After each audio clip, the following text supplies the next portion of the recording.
కరీంనగర్ జిల్లా కేంద్రంలోని ప్రభుత్వ ప్రధాన ఆసుపత్రిలో హజ్ యాత్రకు వెళ్లే వారి కోసం మెడికల్ స్క్రీనింగ్ క్యాంపును ఈ నెల 16, 17వ తేదీలలో నిర్వహిస్తున్నారని, ఈ క్యాంపును సద్వినియోగం చేసుకోవాలని కోరారు లబ్బైక్ హజ్ కోఆర్డినేటర్ సయ్యద్ ఇర్ఫాన్ ఉల్ హక్. కరీంనగర్ జిల్లా కేంద్రంలోని ప్రభుత్వ ప్రధాన ఆసుపత్రిలో నేడు ప్రభుత్వం ఆధ్వర్యంలో హజ్ యాత్రకు వెళ్లే వారి కోసం మెడికల్ స్క్రీనింగ్ క్యాంపును ఏర్పాటు చేశారు.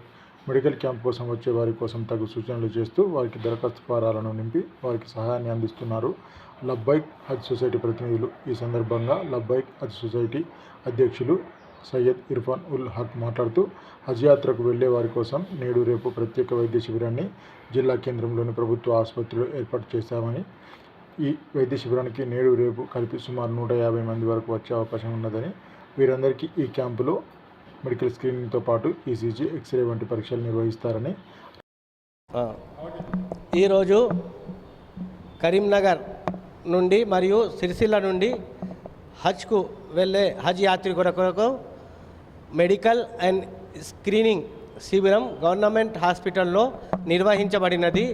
దీనికి మనకు ఈరోజు 16వ తారీఖు మరియు 17వ తారీఖు 2 రోజులు ఈ శిక్షణ శిబిరం నిర్వహించుచున్నాము. దీంట్లో మొదటి రోజు 70 మందిని మరియు నెక్స్ట్ రోజు మరియు 70 మందిను మరియు సిరిసిల్ల నుంచి కూడా 9 మంది ఇక్కడ హజ్ స్క్రీనింగ్ క్యాంప్కి వచ్చినారు.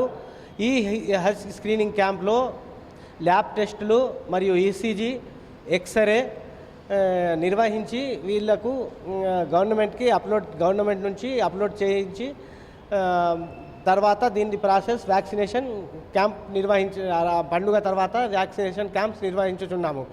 ఈ శిబిరంలో లబ్బైక్ హజ్ సొసైటీ కోఆర్డినేటర్గా సయ్యద్ ఇర్ఫాన్ ఉల్ హక్ నాకు మరియు డిస్టిక్ హజ్ సొసైటీ కోఆర్డినేటర్ రియాజ్ అలీ రజ్వీను నిర్వహించినారు. ఈ శిబిరంలో నాతోటి అక్బర్ గారు మరియు హాఫీజ్ తబ్రేజ్ మరియు వసీం గారు ఈ శిబిరంలో సొసైటీ వాళ్ళు పాల్గొన్నారు.